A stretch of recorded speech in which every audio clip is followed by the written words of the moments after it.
Hello everyone, welcome to our YouTube channel Science Patashala. Dear CTET 2026 aspirants, ಎಲ್ಲರಿಗೂ ನಮಸ್ಕಾರ. Welcome to part 1 of our CTET Science Paper 2 preparation journey. ಇಂದಿನ ಸೆಷನ್ನಲ್ಲಿ moving things, people and ideas ಟಾಪಿಕ್ನ most important previous year questions that is PYQs ಅನ್ನು step by step detail explanation ಜೊತೆಗೆ answer ಸಹಿತ solve ಮಾಡೋಣ. CTET science paper 2 ನಲ್ಲಿ frequently repeat ಆಗುವ questions that is motion, transport and communication concept ನಿಂದ questions ಹೇಗೆ frame ಆಗುತ್ತದೆ, examiner thinking angle, smart answering tricks to score maximum marks. So this topic is concept based and scoring. PYQs practice ಇಲ್ಲದೆ science paper 2 strong ಆಗಲ್ಲ. So video useful ಅನಿಸಿದರೆ subscribe ಮಾಡೋದನ್ನ ಮರೆಯಬೇಡಿ. Let us start today's session. The first question: air is a mixture of many gases. The percentage by volume of gases other than nitrogen and oxygen, that is carbon dioxide, methane, argon, ozone and water vapor combined together is about. ಈ ಪ್ರಶ್ನೆ CTET September 2014 ನಲ್ಲಿ ಕೇಳಿದ್ದಾರೆ. So options ಈ ರೀತಿ ಇದೆ. Option A 0.1%, option B 1%, option C 21%, option D 78%. So ಏರ್ನಲ್ಲಿ nitrogen, so ಏರ್ನಲ್ಲಿ nitrogen 78% ಮತ್ತು ಆಕ್ಸಿಜನ್ ಇಟ್ ಈಸ್ 21%. ಹೊರತುಪಡಿಸಿ ಉಳಿದ gases like carbon dioxide, argon, methane, ozone, water vapour ಎಲ್ಲವೂ ಸೇರಿ ಸುಮಾರು ಎಷ್ಟು 1% ಮಾತ್ರ ಇರುತ್ತದೆ. So these are called trace gases. So but they play an important role in climate and life processes. ಹಾಗಾಗಿ ಈ ಪ್ರಶ್ನೆಗೆ ಸರಿಯಾದ ಉತ್ತರ option B, that is 1%. Okay, option B is the correct answer. Next question: which of the following planets has no natural satellite of its own? So ಈ ಪ್ರಶ್ನೆ CTET February 2015 ನಲ್ಲಿ ಕೇಳಿದ್ದಾರೆ.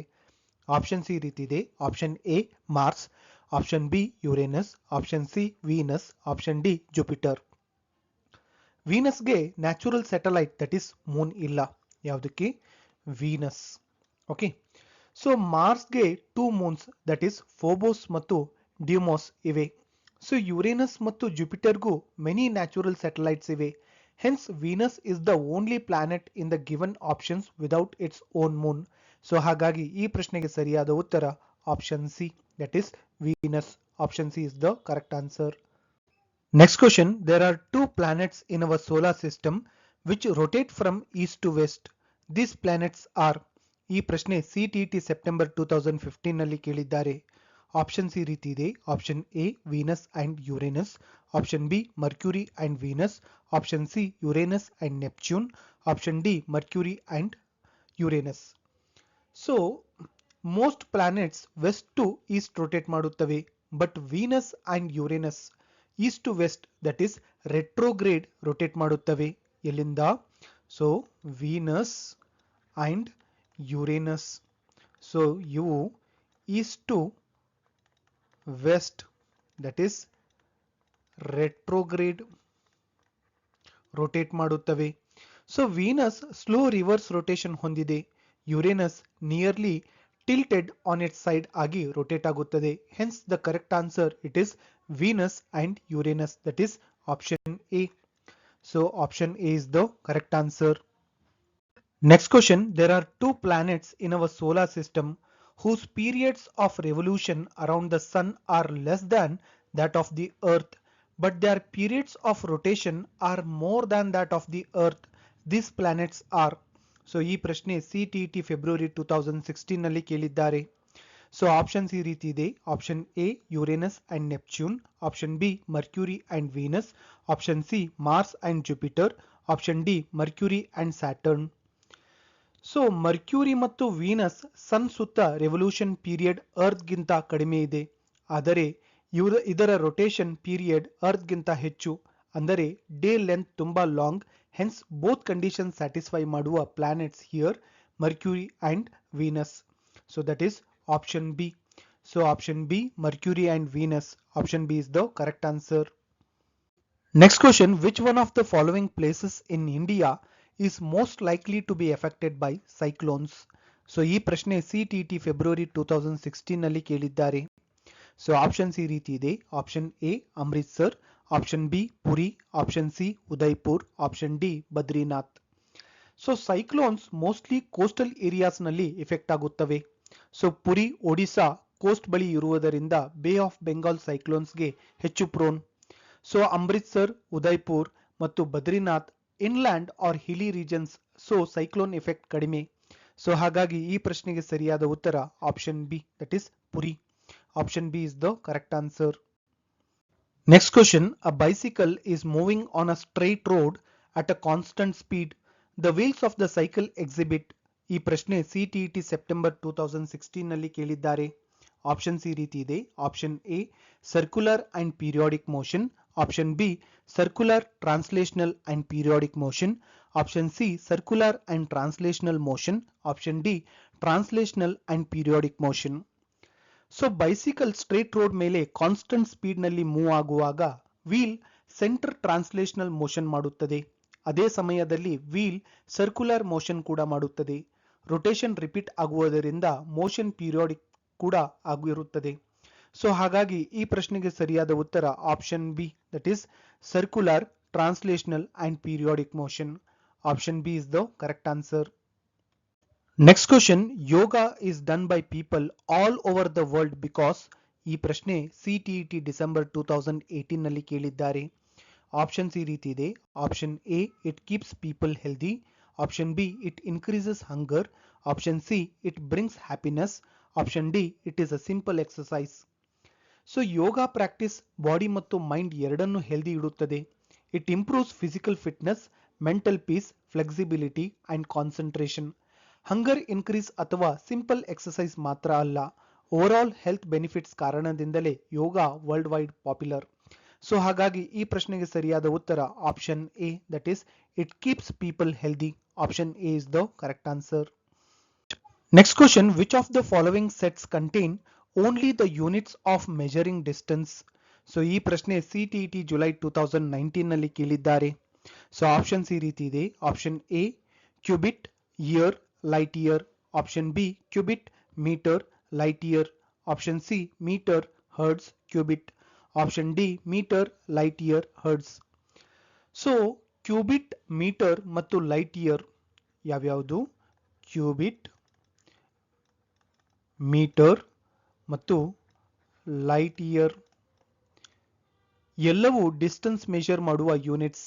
So cubit traditional length unit ಆಗಿದೆ, metre SI unit of length ಮತ್ತು light year astronomical distance measure ಮಾಡಲು ಬಳಸುತ್ತಾರೆ. So year time unit ಆಗಿದ್ದು hertz frequency unit ಆಗಿದೆ, ಡಿಸ್ಟೆನ್ಸ್ ಮೆಷರ್ ಮಾಡಲು ಬಳಸುವುದಿಲ್ಲ. So therefore option B it is the most correct answer, that is cubit, metre, light year. Option B is the correct answer.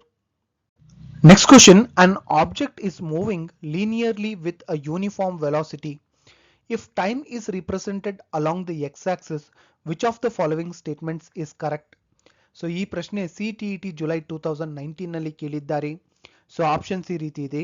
Option A velocity time graph will be straight line parallel to y-axis. Option B distance time graph will be straight line parallel to y-axis. Option C velocity time graph will be straight line parallel to x-axis. Option D distance time graph will be straight line parallel to x-axis. So object uniform velocity ನಲ್ಲಿ move ಆಗುತ್ತಿದ್ರೆ velocity constant ಆಗಿರುತ್ತದೆ. So time x-axis ಮೇಲೆ represent ಮಾಡಿದಾಗ velocity time graph horizontal straight line, that is x-axis ಗೆ parallel ಆಗಿರುತ್ತದೆ. So distance time graph straight line ಆಗಿರಬಹುದು, ಆದರೆ x-axis ಗೆ parallel ಆಗಿರಲ್ಲ. So hence option C it is the correct answer, that is velocity time graph will be straight line parallel to x-axis. Option C is the correct answer. Next question, a bus travels at a speed of 50 km per hour for 12 minutes and then at a speed of 40 km per hour for the next 18 minutes. So the total distance covered is. So ಈ ಪ್ರಶ್ನೆ CTET December 2019 ನಲ್ಲಿ ಕೇಳಿದ್ದಾರೆ. So options ಈ ರೀತಿ ಇದೆ. Option A 20 kilometre, option B 22 kilometer, option C 24 kilometer, option D 28 kilometer. So here the first part, okay, so that is speed, that is 50 kilometer per hour. So time it is 12 minute. In terms of hours it is 0.2 hour. So distance that is equal to 50 into 0.2, so that is 10 kilometer. So here the second part, so speed 40 kilometer per hour. So time yesterday, so time it is 18 minute. So 18 minutes in terms of hours it is 0.3 hours. So distance is equal to ಎಷ್ಟಾಗ್ತದೆ 40 into 0.3, that is equal to 12 kilometer. So total distance ಎಷ್ಟಾಗ್ತದೆ ಅವಾಗ, so total distance that is equal to 10 plus 12, that is 22 kilometer. So ಹಾಗಾಗಿ ಈ ಪ್ರಶ್ನೆಗೆ ಸರಿಯಾದ ಉತ್ತರ option B, that is 22 kilometer. Option B is the correct answer. Next question, identify the incorrect statement from the following. So ಈ ಪ್ರಶ್ನೆ CTET December 2019 ನಲ್ಲಿ ಕೇಳಿದ್ದಾರೆ. So options ಈ ರೀತಿ ಇದೆ. Option A, motion of the earth around its axis is periodic motion. Option B, motion of light is rectilinear motion. Option C, motion of a plucked string of a sitar is oscillatory motion. Option D, all periodic motions are circular motions. So ಇಲ್ಲಿ statement D, it is incorrect because what is that? All periodic motions are circular motions ಅಲ್ಲ. So earth rotation periodic motion ಆಗಿದೆ. So light straight line ನಲ್ಲಿ travel ಮಾಡುತ್ತದೆ, that is rectilinear. So sitar string oscillatory motion ತೋರಿಸುತ್ತದೆ. But oscillatory motion like pendulum or vibrating string circular motion ಅಲ್ಲ, though they are periodic. Hence option D, it is wrong here. So option D, it is the correct answer. Next question, in order to slide a huge box lying on the ground, so Reshma should apply a force greater than which of the following forces? So ಈ ಪ್ರಶ್ನೆ CTET 2020 ನಲ್ಲಿ ಕೇಳಿದ್ದಾರೆ. So options ಈ ರೀತಿ ಇದೆ. Option A normal force, option B muscular force, option C static friction, option D gravitational force. A huge box ground ಮೇಲೆ rest ಆಗಿರುವಾಗ sliding start ಆಗುವುದನ್ನು ಸ್ಟ್ಯಾಟಿಕ್ ಫ್ರಿಕ್ಷನ್ ಪ್ರಿವೆಂಟ್ ಮಾಡುತ್ತದೆ. ಸೊ ರೇಷ್ಮಾ ಅಪ್ಲೈ ಮಾಡುವ ಫೋರ್ಸ್ ಸ್ಟ್ಯಾಟಿಕ್ ಫ್ರಿಕ್ಷನ್ ಗಿಂತ ಹೆಚ್ಚು ಇದ್ದಾಗ ಮಾತ್ರ box move ಆಗುತ್ತದೆ. So normal force, muscular force ಮತ್ತು ಗ್ರಾವಿಟೇಷನಲ್ ಫೋರ್ಸ್ ಮೋಷನ್ ಸ್ಟಾರ್ಟ್ ಮಾಡಲು ಡೈರೆಕ್ಟ್ಲಿ ರೆಸಿಸ್ಟ್ ಮಾಡಲ್ಲ. ಸೊ ಹಾಗಾಗಿ ಈ ಪ್ರಶ್ನೆಗೆ ಸರಿಯಾದ ಉತ್ತರ option C, that is static friction. Option C is the correct answer. Next question, read the statements and choose the correct option. So ಈ ಪ್ರಶ್ನೆ CTET 2021 ನಲ್ಲಿ ಕೇಳಿದ್ದಾರೆ. ಸೊ ಇಲ್ಲಿ assertion A, that is the speed of sound is more on a hot summer day than on a cold winter day. So reason are the density of hot air is less than the density of cold air ಅಂತ ಕೊಟ್ಟಿದ್ದಾರೆ. So options ಈ ರೀತಿ ಇದೆ. Option A, both A and R are true and R is the correct explanation of A. Option B, both A and R are true but R is not the correct explanation of A. Option C, A is true and R is not true. Option D, A is not true and R is true. So sound speed hot summer day ನಲ್ಲಿ ಹೆಚ್ಚು ಆಗಿರುತ್ತದೆ because temperature increase ಆದಾಗ air molecules faster ಆಗಿ move ಆಗುತ್ತವೆ. So hot air density ಕಡಿಮೆ compared to cold air. So sound waves easy ಮತ್ತು fast propagate ಆಗುತ್ತವೆ. So hence assertion true. Okay, ಮತ್ತು ರೀಸನ್ ಕೂಡ true and reason correctly explains assertion. So ಹಾಗಾಗಿ ಈ ಪ್ರಶ್ನೆಗೆ ಸರಿಯಾದ ಉತ್ತರ option A, that is both A and R are true and R is the correct explanation of A. Option A is the correct answer. Next question, which of the following graphs are straight lines? ಈ ಪ್ರಶ್ನೆ CTET August 2023 ನಲ್ಲಿ ಕೇಳಿದ್ದಾರೆ. So ಇಲ್ಲಿ A distance time graph of a body at rest ಅಂತ ಕೊಟ್ಟಿದ್ದಾರೆ. B velocity time graph of a body moving with uniform acceleration ಅಂತ ಕೊಟ್ಟಿದ್ದಾರೆ. C distance time graph of a body moving with uniform acceleration ಅಂತ ಕೊಟ್ಟಿದ್ದಾರೆ. D velocity time graph of a body at rest ಅಂತ ಕೊಟ್ಟಿದ್ದಾರೆ. So choose the correct option ಅಂತ ಹೇಳಿ options ಕೊಟ್ಟಿದ್ದಾರೆ. Option A B and D. Option B A B and C. Option C and D. Option D A and B. A body at rest ಇದ್ದರೆ distance constant ಆಗಿರುತ್ತದೆ. So distance time graph straight line ಆಗಿರುತ್ತದೆ. That is A. It is correct. So uniform acceleration ಇದ್ದಾಗ velocity time graph straight line ಆಗಿರುತ್ತದೆ. That is B. It is also correct here. So body at rest ಇದ್ದರೆ velocity 0 constant. So hence velocity time graph straight line. So D ಕೂಡ ಇಲ್ಲಿ correct. Okay. So but distance time graph for uniform acceleration is curved. So C it is not correct. So ಯಾವ್ಯಾವುದು correct ಆಯಿತು? A, B and D. So ಹಾಗಾಗಿ ಈ ಪ್ರಶ್ನೆಗೆ ಸರಿಯಾದ ಉತ್ತರ option A. That is A, B and D. Option A is the correct answer.